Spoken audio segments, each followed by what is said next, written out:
Steve and Jill here. Hi. Welcome to the House Academy Show, entertaining real estate investment talk.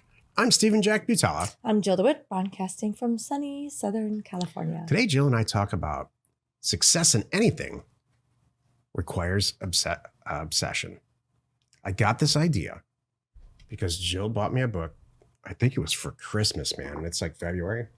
Yeah. About the philosophical points of retiring and what you have to do, because we're starting to think about that. Probably should have started thinking about it 20 years ago. That's what the book's telling me. But one of the first sentences in the book is,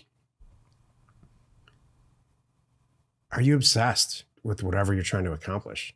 You know, are you just kind of waiting for it to happen to you? I'm paraphrasing because he puts it in a much more eloquent way. Because if you're not obsessed with like financial planning, and then you're not going to be like a wealthy retiree. And so, you know, I stuck my head up and looked around and said, well, it turns out I'm obsessed with everything that I care about. That I care about. And it changes day to day. So it translates to, and we'll get into it in a second here, what happens in your real estate career. If you choose it, you choose to be in a real estate career and start buying and selling property, or you're halfway in it now, hopefully you're either obsessed or it's just draining on you. Either way, there's something you can do about it. Before we get into it, let's take a question posted by one of our members on the houseacademy.com online community. It's free. Spencer wrote, hi, new House Academy member here. I've sent out 2 mailers and I got a lot of purchase agreements back and not sure which ones are the best. Any thoughts, House Academy community? Appreciate any advice you can give. Thanks. Well, I think that's like chapter 3 then. Yeah, it's in the program, deep into the program. So I'm not sure if Spencer here is a member or not. He said he is. He's a new House Academy member. Yeah. He's a member. So you know what, Spencer? You're not nuts. There's a lot that we put in these programs. So I would recommend going through it once is traditionally not enough. Sometimes people do it 2 and 3 times. Parts you're going to go, yeah, I got that, and you zip over. And there's parts you go, all right, I got to pay attention to this part. So I know we go into due diligence. We talk about, just getting a purchase agreement back is great. What are the things you want to look at now? Well, a couple things. Your pricing. Yeah, that's Make number sure one. that you priced it right, that you still like it at that price. It still makes sense. The days on market are still what you think they are in that area, that you still know how it's going to pan out. Then you want to look at the asset itself. And by doing that, if you're the boots on the ground, you get in there and take some pictures. If you're not in the boots on the ground, you get your boots on the ground in there and take some pictures. And then for $300, usually between $300 and $400, you can get a full with termite inspection, and it is money well spent. I've done it on several properties that we did not buy, and I was never complaining like, oh darn, I wasted $350. Nope. It was always, thank goodness I spent $350 to save me from what could have happened. So that's how you know. We've all been in a situation where we send a bunch of mail out, get a bunch of calls back, and then we're sitting there staring a couple of weeks later at 6 purchase agreements that are signed, both land and houses. Which ones do? I only have so much money. We've all been there. I mean, all of us who are successful at this, you've done everything. First of all, pat yourself on the back. You're getting a bunch of purchase agreements back. Number 1, take all of them and do the math. I know all these houses are worth $300,000 because I priced my mailer right. I sent an offer out for $200,000. I got 5 or 6 purchase agreements. Let's just assume that the part that Jill just said, the physical plan inspection and the fact that the people who are going to sign the contracts actually own the asset. Let's just check. Let's just say that all checks out perfectly. I'm not going to check into it yet. First, I'm going to check to see if the math works. I got a $100,000 spread here. I'm going to have to pay a real estate agent on the sell side. There's an inspection. There's escrow fees. Let's go through that exactly. See how much. Oh, I'm going to make $72,000 on these. That passes my test. Now, let's go look at the asset. And who cares about the asset, by the way? I don't care if it stinks. I don't care if it's, if anything short of structural issues or severe foundation issues or any of that stuff, it's all cosmetic. I don't care if it's got an original appliances. Forget about all that. That's not House Academy. That's for HGTV show. If you're listening to this because you're a window treatment expert, just move on. There's another podcast out there for you. This is all about price per square foot, making sure that you're ticking all the boxes on Jill's checklist, like she talks about in the program, and then pull the trigger with some confidence. That's what this is all about. Mhm. Because if you chose well where you sent the mail, you already know that the days on market and the environment that you sent all the mail in is like 15 or 18. So every single asset that's priced correctly, regardless of the physical state of the asset itself, regardless of the window treatments, is going to sell within 15 days. And probably faster because it's cheaper. Yep. That's why we're here. So that's how you decide which deals you're going to do. And hopefully do them all. That's why we have housetank.com. So if you don't have a couple $1,000,000 laying around to fund all this stuff, go over to HouseTank. People in our group do. Or Spencer knows he got a list. He got an email a couple of weeks ago with a list of investors and how much money they have and ready to spend. So, you know. Today's topic, success in anything requires obsession. This is the meat of this show. I was not done. So, and then the list that Spencer got, when I say investors, it's not like funders, not like a bank. It's not like anything like that. It's people to partner on the deals with where there's no points or any origination fees or silliness. It's people that look like you and me that look at these deals that say, it's like money from your dad, but I'm not your dad kind of thing. That's what it is. It's just, and it's our money. And it's, okay, son, I'm not doing any work, but here's your check. Yeah. That's what don't disappoint me. Yeah, exactly. Or yourself. Exactly. Don't disappoint me and make me proud. A butthead out of yourself. Make me proud. That's what that investor list is. So thank you. All right. Obsession. You're an Success obsession.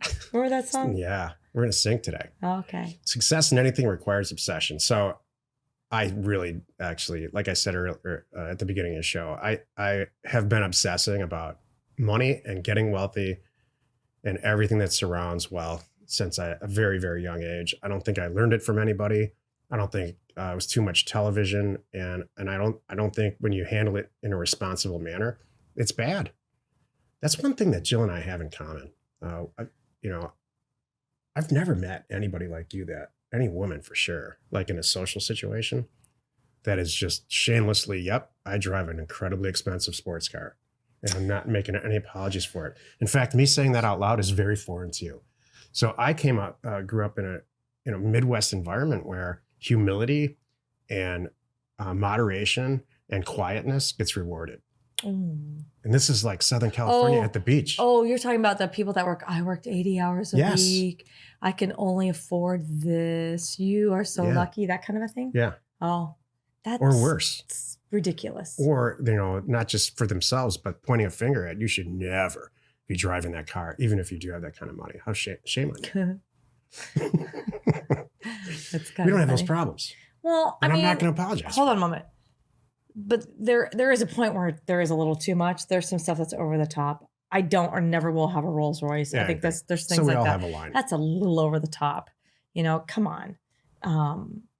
So it's so great. I'm driving down the street in some sports car. What never gets discussed is the fact that this is, the result of 30 years, 35 years of obsessing on balance sheets and income statements and budgets and planning. And step by step, not incurring any debt, only incurring equity, and these tiny little rules that she and I, in decisions that we've been making for ourselves forever. So what's great, Steve? That's fine. What does it have to do with real estate? When a deal comes in, like Spencer here, has these purchase agreements and he's staring at them on his kitchen table, that is the tiny little piece to this big obsessive thing that goes on. Jill and I just got done previewing or screening a show for people who are competing against themselves because they're designers, they're fashion designers, clothing designers.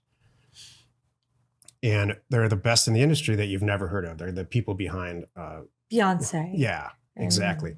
It's a fascinating show. Do I have any interest in fashion design at all? None. If somebody dropped me into an environment and said, you're going to be a fashion designer in 2 years, here's your boot camp scenario, I would fail. Because I just don't have any core interest in that. I have a core interest in a bunch of money and making a bunch of money and being really wealthy for the rest of my life and not having, a difficult life because of money. I'm interested in that, but not to a point where I'm going to learn how to sew.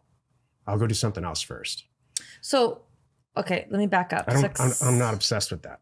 Success requires obsession, but before obsession, you got to have interest. Yeah, you have to be obsessed on whatever. I'm obsessed with real estate. Ask Jill.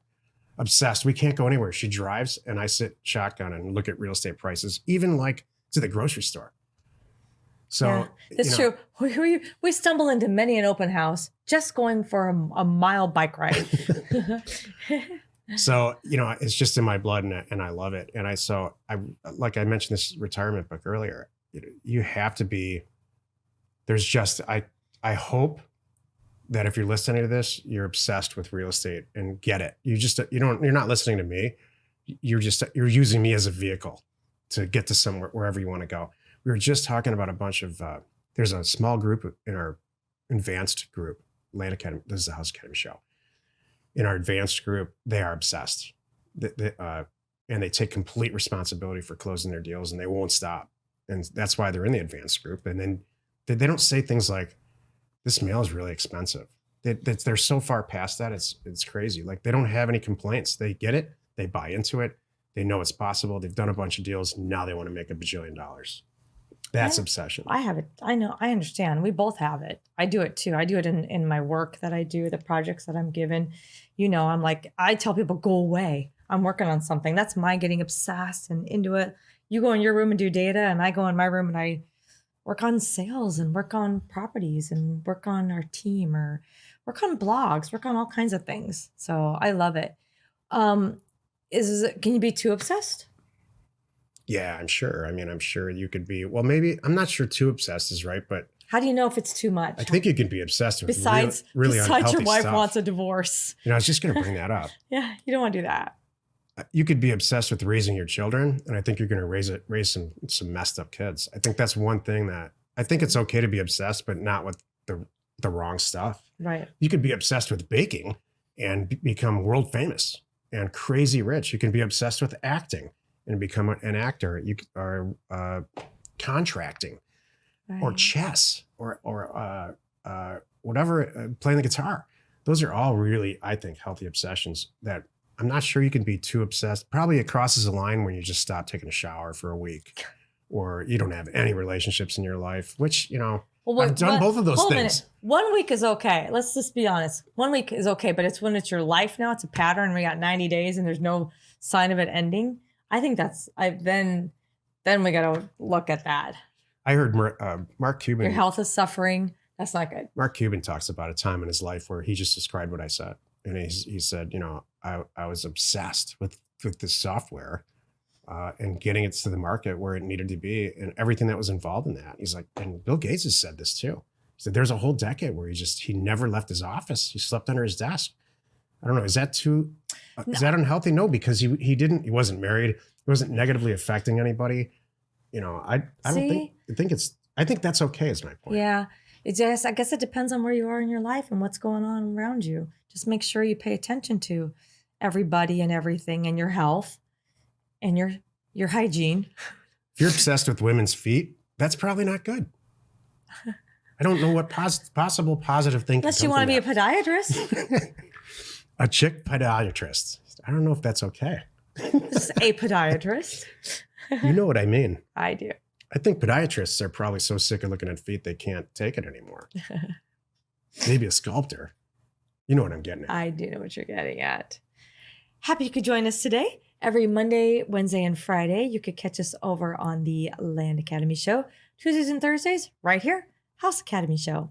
Tomorrow, the episode on the Land Academy Show is called Organizational Skills 80%, Technical Skill 20%. What the hell does that mean? It's taken from an old Yogi Berra quote. Baseball is 60% mental and the other half is physical. I'll let you think about that. You are not alone in your real estate ambition. Thank you, Captain Obvious. Yep.